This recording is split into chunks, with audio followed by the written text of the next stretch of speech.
Bonjour, bienvenue dans le magazine Oxygène, le magazine qui vous oxygène l'esprit, les humeurs, les envies. Cette semaine, on est à Andenne. Lorsqu'on pense à une balade dans la vallée Moselle, on se dit Ouépion, Dinan, Profondeville. Mais en fait, en aval, ce n'est pas mal non plus.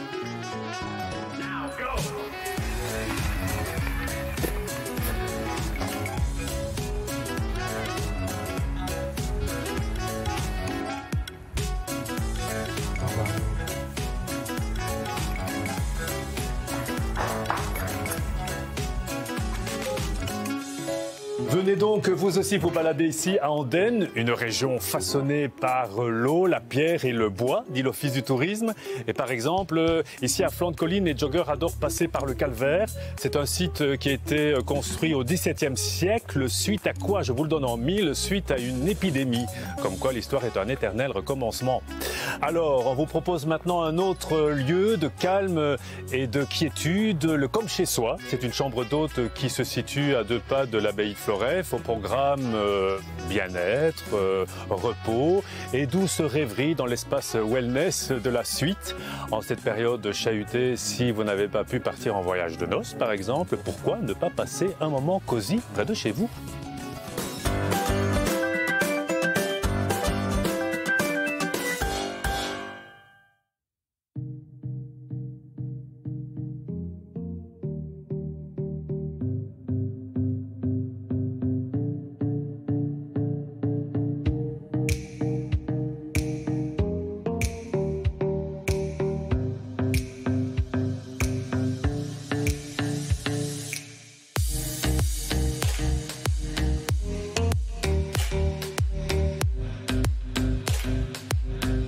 Stéphanie, bonjour. Bonjour. Stéphanie, jeune mariée, donc. Oui. Je rentre tout de suite dans l'intimité. Depuis combien de temps? On s'est mariés le 15 février. Le 15 février. Et puis bim, pas de voyage de noces. Pas de voyage de noces, tombé à l'eau à cause du Covid. Oui. Du coup, le confinement nous a permis de travailler d'arrache-pied dans la chambre d'hôte pour ouvrir. Voilà. Et donc, on a ouvert fin juin. Donc il y a du positif un peu finalement dans cette période un peu maussade. Bien sûr. Vous avez ouvert fin juin et vous avez finalement permis par contre à plein d'autres jeunes couples, jeunes mariés, de venir chez nous en voyage de noces. Oui. On voulait vraiment créer une chambre d'hôte pour les couples. On voulait leur offrir une petite parenthèse d'intimité, de douceur, de déconnexion de la réalité. Oui. Et donc, voilà, on s'est lancé. On a créé cette chambre d'hôte. On a décidé de mettre tout notre cœur dans ce projet. On adore voyager, on adore rencontrer de nouvelles personnes. Moi, je suis assistante sociale, mon mari est représentant, donc voilà, on adore discuter avec des gens et on s'est dit pourquoi pas faire ça chez nous en plus. Et donc, on s'est inspiré de nos voyages. On voulait une ambiance décontractée, chic et haut de gamme parce que voilà, on adore faire des hôtels luxueux en vacances et donc voilà, on voulait essayer d'amener une petite touche chez nous. Une petite touche de luxe plus abordable finalement que de partir bien loin dans des grands hôtels, c'est ça? Tout à fait. Et je pense que maintenant, les gens ont quand même de plus en plus besoin d'un petit week-end en amoureux pour déconnecter. Donc voilà, c'était ce qu'on voulait faire. Et c'est vous qui gérez entièrement cette chambre d'hôte, c'est-à-dire l'accueil des personnes. Donc on s'arrange toujours pour être là. C'est la différence avec un gîte. Donc c'est vraiment l'accueil qui est important. Étonnamment, on a quand même plein de gens de la région. Et donc voilà, c'est super gai de rencontrer plein de gens différents. De temps en temps, vous y allez, vous? Non, on n'a pas le temps. Pas le temps.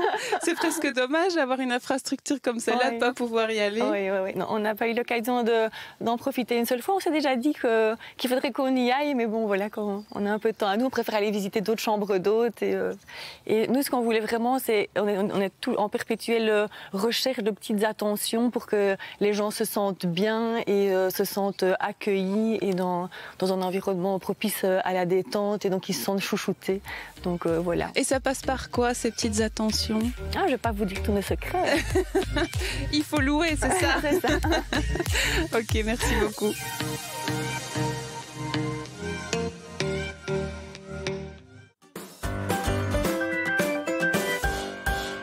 Si vous avez des enfants, vous savez à quel point ce n'est pas la panacée universelle de les élever. Ça relève parfois même du parcours du combattant. Heureusement, aujourd'hui, nous avons Clémentine Proutot. Alors, Clémentine, elle est namuroise. Elle est coach parental, personnel et professionnel. Et elle vient de sortir un bouquin qui s'intitule « Le guide pratique de coaching parental ». Alors, le but, c'est quoi? Eh bien, c'est de transformer les parents en guides bienveillants pour leurs enfants. Est-ce que ce n'est pas beau, ça?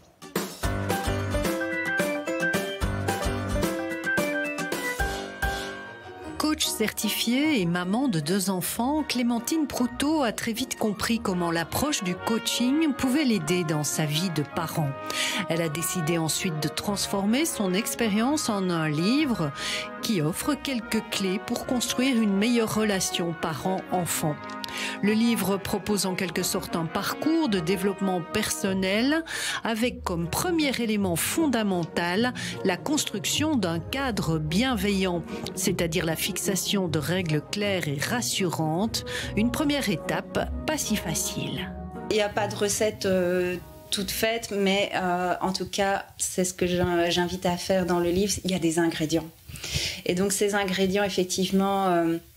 au niveau du cadre, c'est notamment le dialogue, de pouvoir définir ensemble avec l'enfant ou même avec l'adolescent, et c'est d'autant plus important quand les enfants grandissent, de pouvoir instaurer du dialogue pour que chacun comprenne en fait les besoins de l'autre.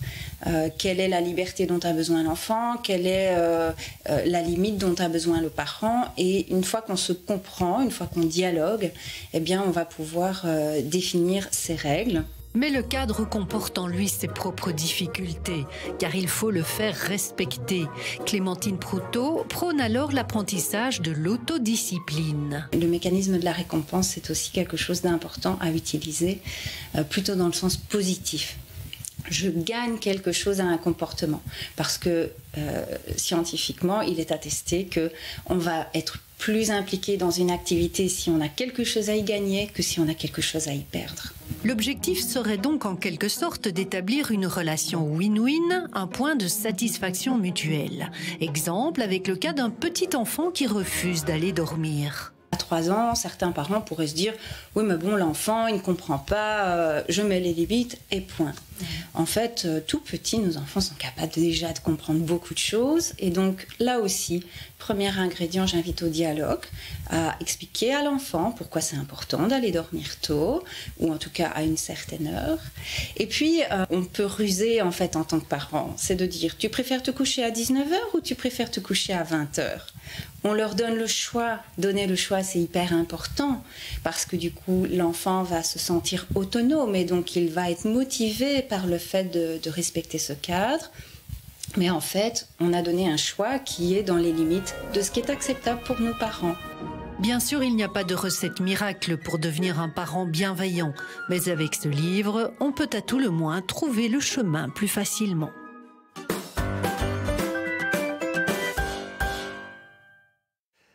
Un ouvrage publié aux éditions La Boîte à Pandore. La technologie peut parfois nous pourrir la vie, vous le savez, et pourtant, évidemment, à la base, elle est censée nous la faciliter. C'est en tout cas la mission du TRAC à Namur, ce vaste laboratoire où on invente des tas de choses. Et cette semaine, on se pose une question quasi existentielle. Comment se fabriquer son propre moule en fonction de ses propres besoins ?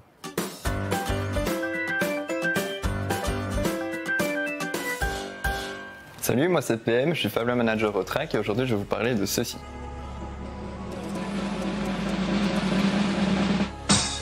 Ce moule vient d'un site open source qui est sur internet et nous voulions tester la possibilité de mouler du silicone dedans, donc de l'injecter.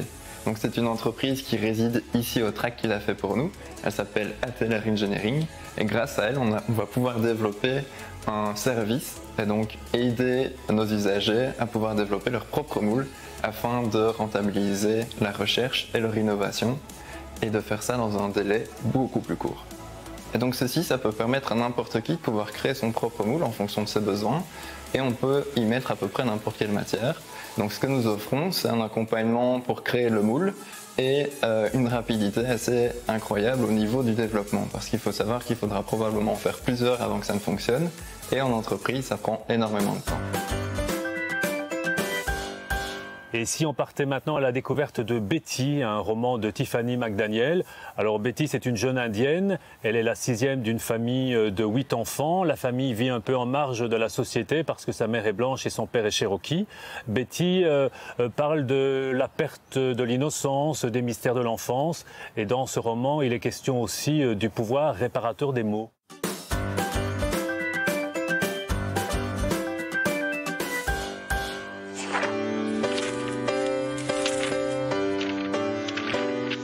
Betty de Tiffany McDaniel, c'est l'histoire de Betty, une jeune petite indienne qui est la 6e enfant d'une grande fratrie de 8 et qui a la particularité d'être née donc dans cette grande famille qui va pas mal déménager mais qui va vivre principalement dans l'Ohio, aux États-Unis. Et Betty est vraiment très typée indienne. Elle a un papa qui est indien, une maman qui est tout à fait blanche, américaine. Mais elle a la particularité dans la fratrie d'être celle qui est très typée. Et donc elle va subir pas mal de racisme dans son enfance lié à sa situation. Et dans cette histoire, on va suivre toute l'histoire de cette famille. C'est vraiment passionnant parce que tous les enfants vont avoir des trajectoires différentes. Les 2 parents ont aussi vécu des choses complètement dramatiques et assez exceptionnelles dans leur enfance. Et donc à travers ce livre, on va suivre toute cette famille et c'est un vrai portrait aussi de l'Amérique. C'est un livre qui est vraiment passionnant. Tiffany McDaniel est une auteure américaine assez jeune. Ce livre est son 2e roman. Et elle a la particularité d'habiter vraiment dans l'Ohio et d'être au fin fond de la nature.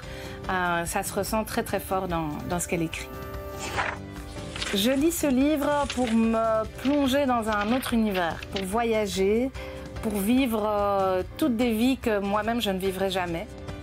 Alors, je le conseille aux amateurs de littérature américaine parce que c'est vraiment un livre du genre. On retrouve l'Amérique, la nature, les grands espaces. Je le conseille aussi aux amateurs de grandes sagas familiales, de personnes qui aiment bien les mystères, parce que c'est vraiment un livre où il y a plusieurs fils assez mystérieux qui se tissent au fur et à mesure du livre et on va les dénouer tout au long du livre. Mais c'est vraiment un livre qui tient en haleine, donc pour les gens qui aiment bien les choses assez mystérieuses. Et je le conseille aussi aux gens qui aiment bien les gros livres parce qu'on a quand même pas mal de pages et donc on est vraiment plongé pendant un bon petit temps dans cet univers. Voilà, on se quitte ici, mais on reviendra à travers champs. Bonne balade, bonjour chez vous, bye.